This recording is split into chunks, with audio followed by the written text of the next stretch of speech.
Hi there, Dr. Rajiv Iyer here, bringing you more secrets on how you can be successful as an international medical graduate doctor.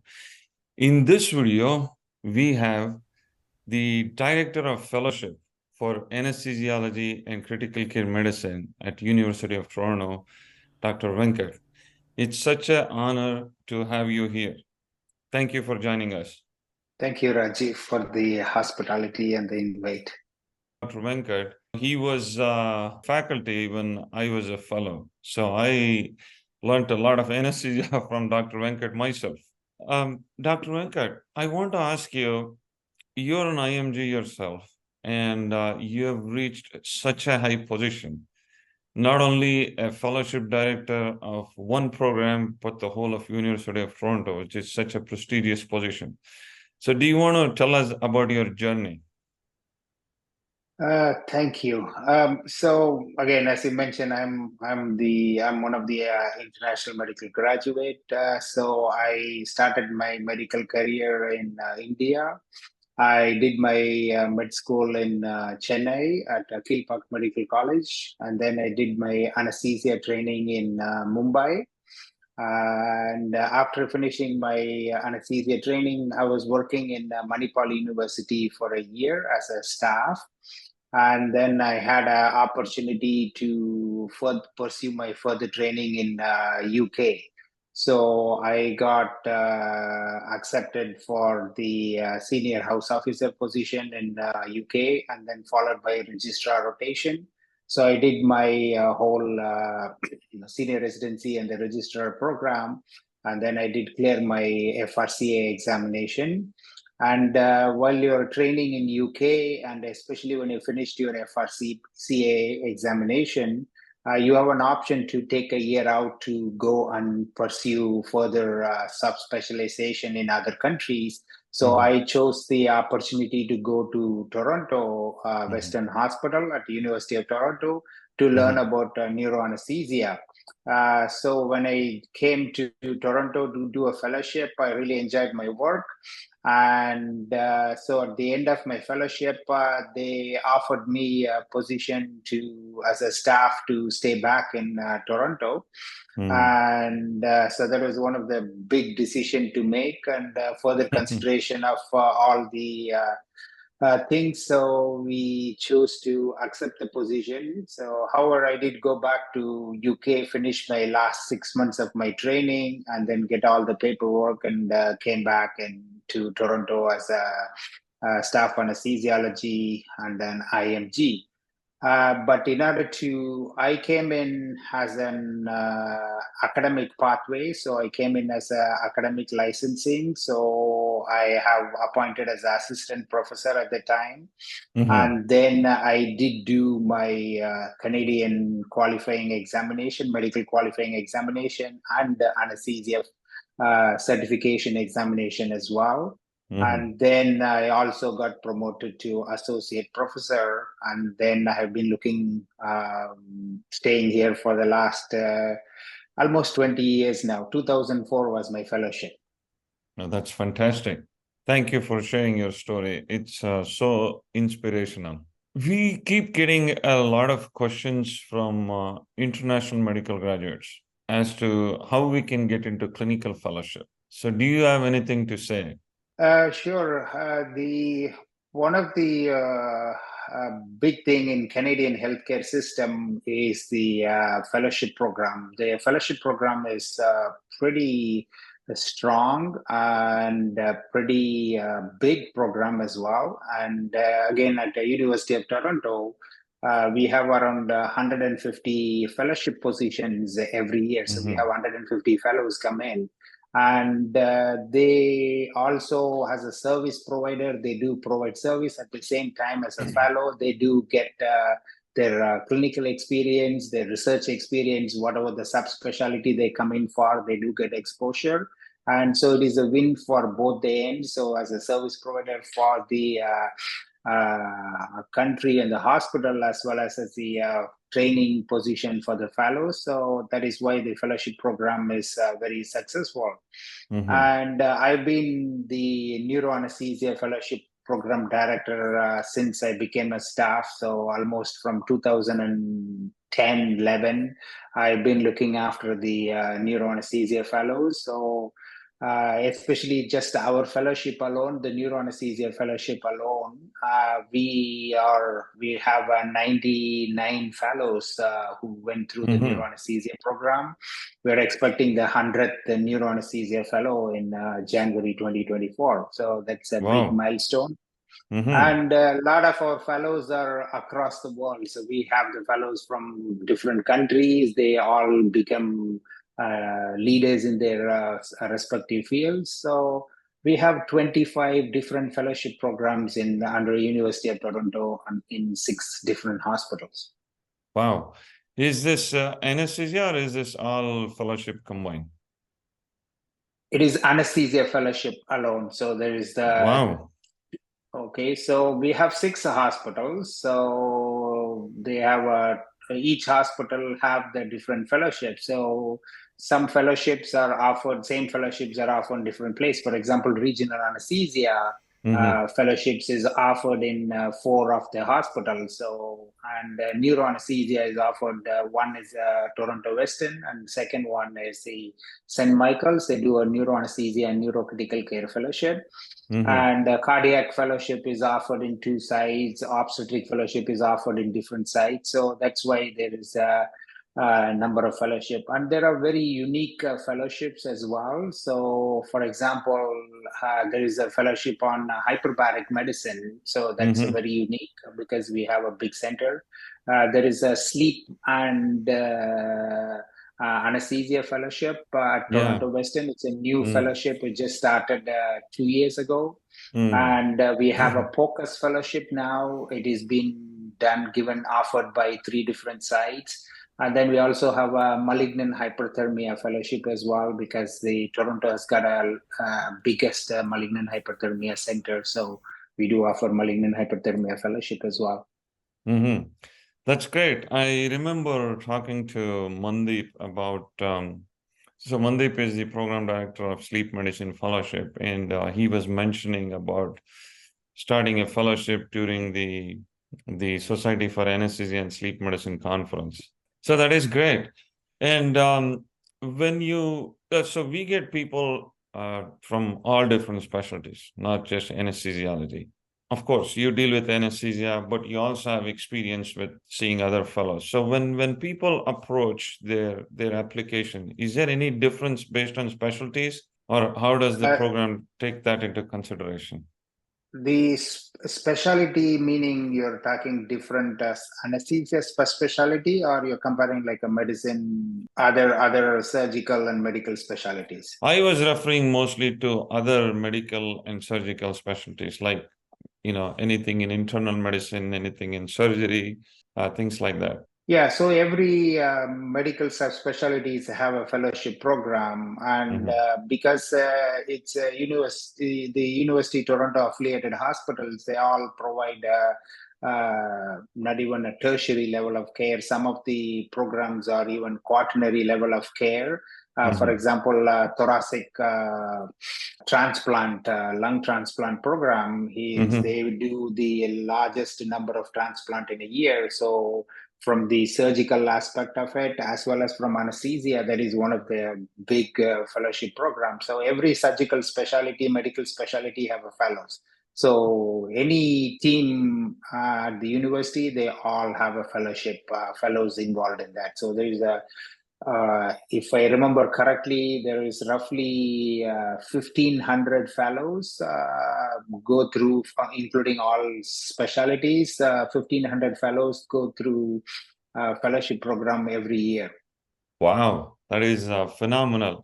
So that speaks to the volume and the reputation of an university like University of Toronto, for sure. And what kind of application tips do you have? So, one is, when should people start thinking about applying for fellowships, and how should they approach it? Okay, before go into that one, so let me tell you this one. There's 3 reasons, broad categories why people want to do the fellowship. Okay. Mm-hmm. One is people who wanted to have a subspecialty skills. Okay. So when you do, like, for example, the local graduates who, Canadian residents who finish the residency, if they want to do a subspecialty training because that's where they want to find a job and career, Mm-hmm. so they do additional subspecialty training. So, for example, pediatric anesthesia, thoracic anesthesia, cardiac anesthesia, because they want to be working in Sure. that specialty in that particular hospital. Second group is where the majority of the international medical graduate fits in. They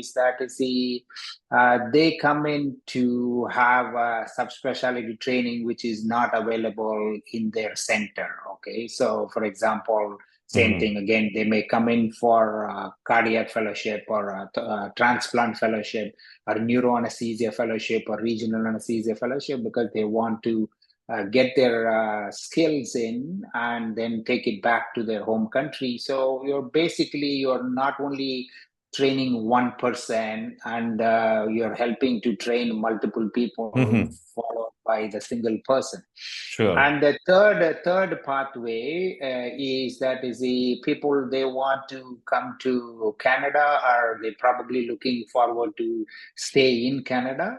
Mm-hmm. And so they want to do the fellowship so that they have an exposure to the Canadian healthcare system and the way the things works. So they eventually have a couple of fellowships, and then if they become eligible to write the Canadian certification, and Mm-hmm. so that they end up getting a licensing and they settle down in Canada. So Okay. that's where the most three broad group comes in. Mm-hmm. And again, the application process, because most of the international medical graduate, because that's the focus of this discussion. So rest of my presentation or talk, I'll focus on the international medical graduates. Sure. So the process is that it literally paperwork takes minimum of 6 months to 1 year. Okay, so Mm-hmm. depending upon the country, the work permit and the medical registration with the College of Physician Surgeons of Ontario. As you know, Mm-hmm. that's the medical licensing board. So they are the one they're going to give licensing. So this process takes anywhere between 6 months to 8 months. And before that, there is a whole application processes. So normally, the fellowship positions get filled up 18 months before the start of the fellowship. Okay. So 18 for months. example, Mm-hmm. 18 months. For example, January 2025, Mm-hmm. and most of the people will be, the applications open up in summer of 2023, and then they do most of the interviews, and usually they close the application by January 2024, like 12 months before they have Sure. already selected the candidates and things.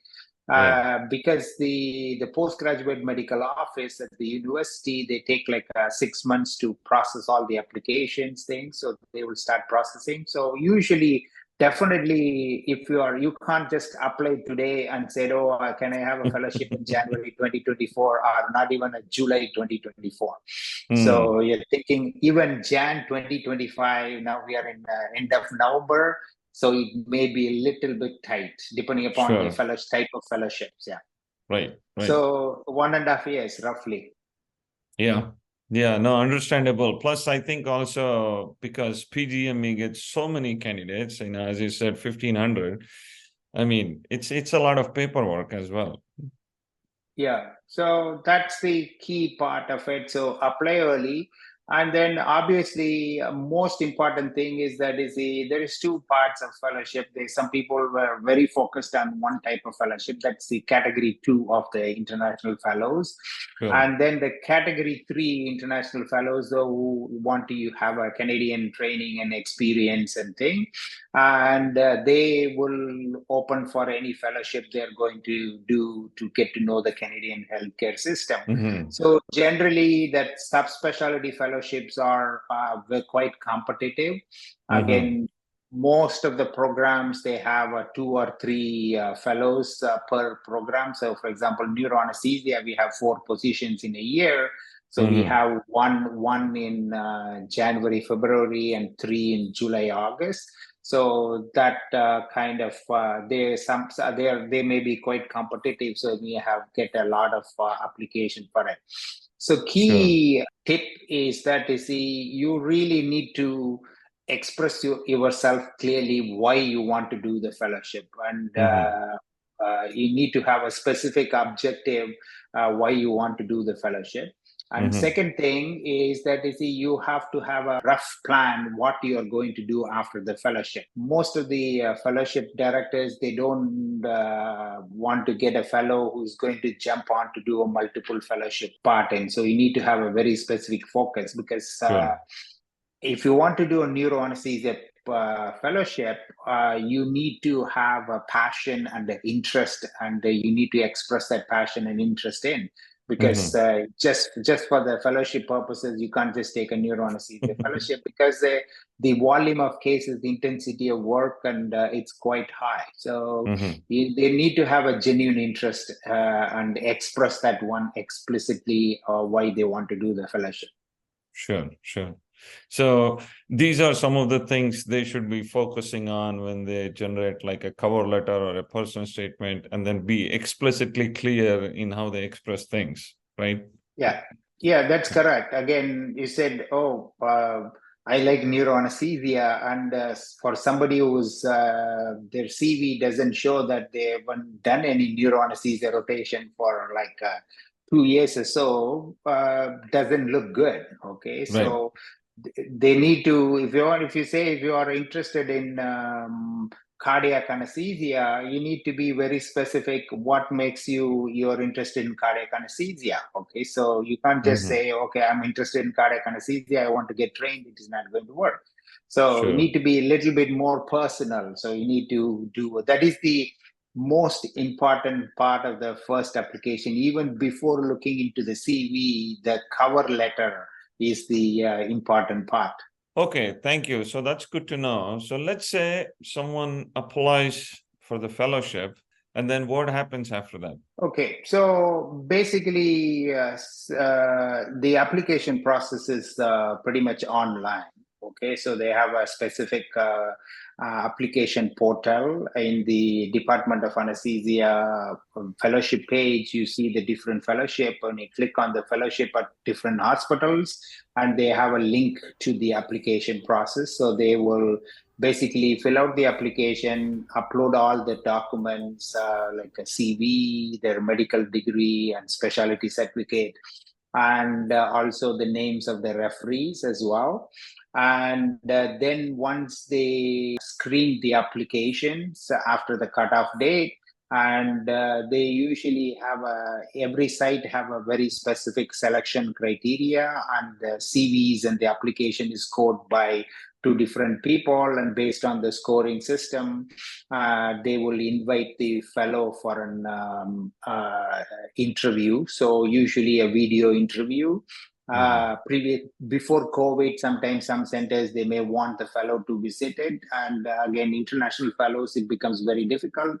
So Hmm. usually do a video interview with the fellow, and the reference letter they send it with the CV is, as you know, it is not really good. Okay, it is not Hmm. doesn't carry any weight at all. Sure. Okay, Yeah. so we ask usually send because you're going to ask the reference letter only from the people who is going to give you the good reference. Okay, so it doesn't carry any weight.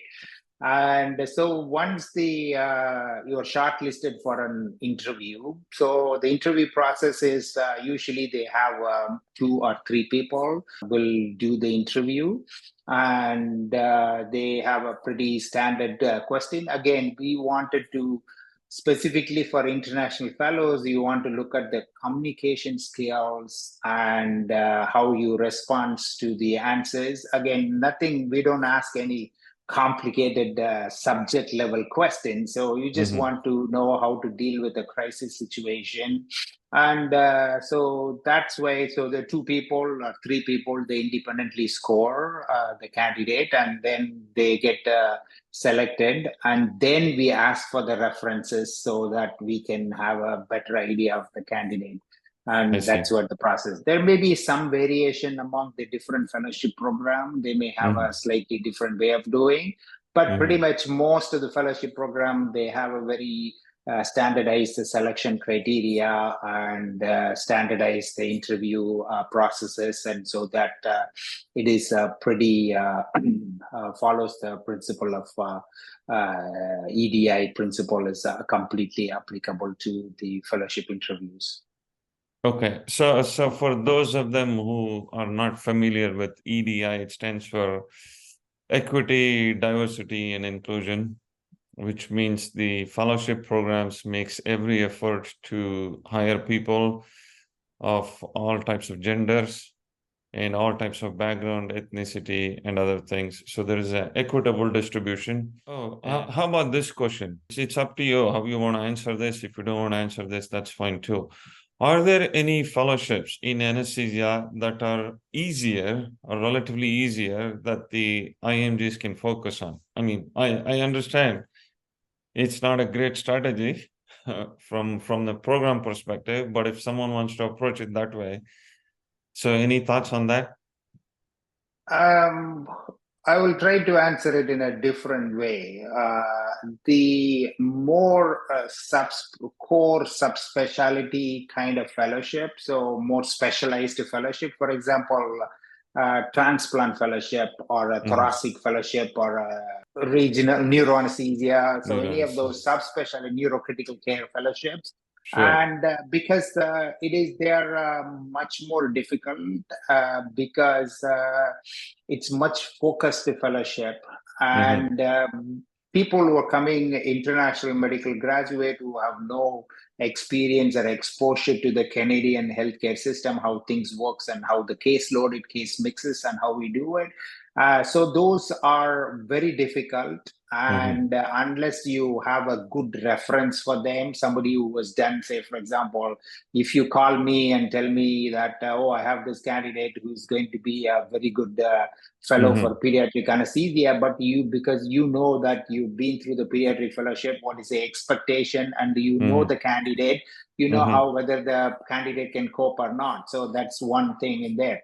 So the advanced clinical practice fellowships, they are much better fellowships because you're just going to do the overall general anesthesia, different type of procedures and different type of things. So it gives you much of ease of getting to know the system and how it works. Okay, so instead of core subspecialty fellowship. So usually the advanced clinical fellowship is much easier, much better fellowship for some people coming from IMG, because even some centers, they are usually people coming in for like a transplant or lung or cardiac fellowship.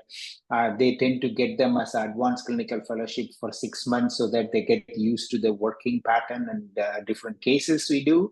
And then it'll be much easier to transition them into cardiac or transplant or thoracics. Sure. I think that makes sense because the higher the complexity is, you want to have people who are more experienced because we're dealing with patients who are really sick. And obviously, patient care is the utmost priority. We want to have the best outcomes for patients all the time. And again, it is from the fellows' perspective as well. It is going to be really overwhelming. You just come in, new country, you're starting, you're doing a double lung transplant day one. It's going to be a really tricky one. Right. No, absolutely. I agree with that. I think 2 questions. Is age a factor in considering or when someone graduated, a factor in fellowship? And the second thing I have is, how about history of publications? Will that make a difference in terms of how they can get into fellowship?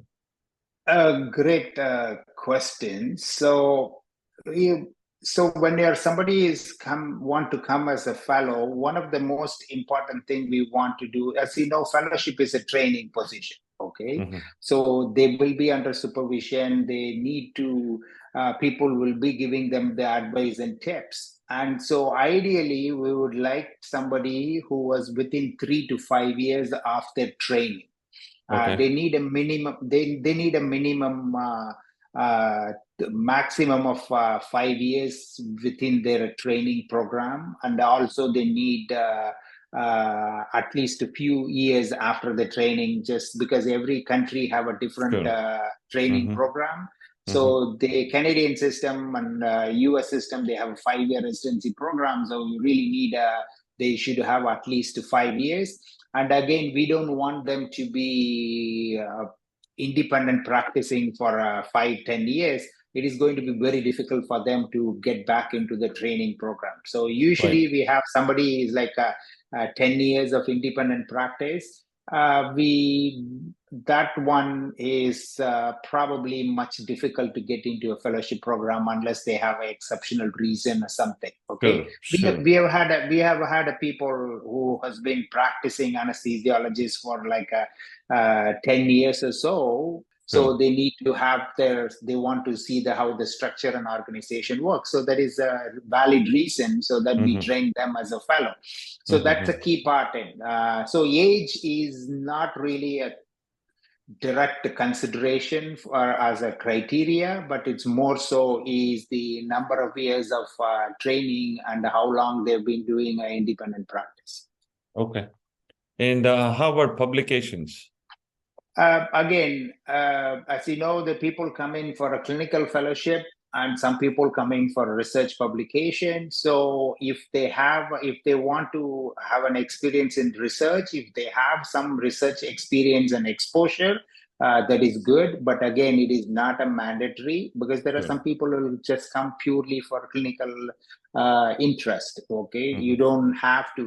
As long as you have some interest in research and have some experience in research, that is good. And if you're purely coming in for research publication, research experience, and if you have a good research experience, that is definitely makes you more productive. Mm-hmm. Mm-hmm. Certainly.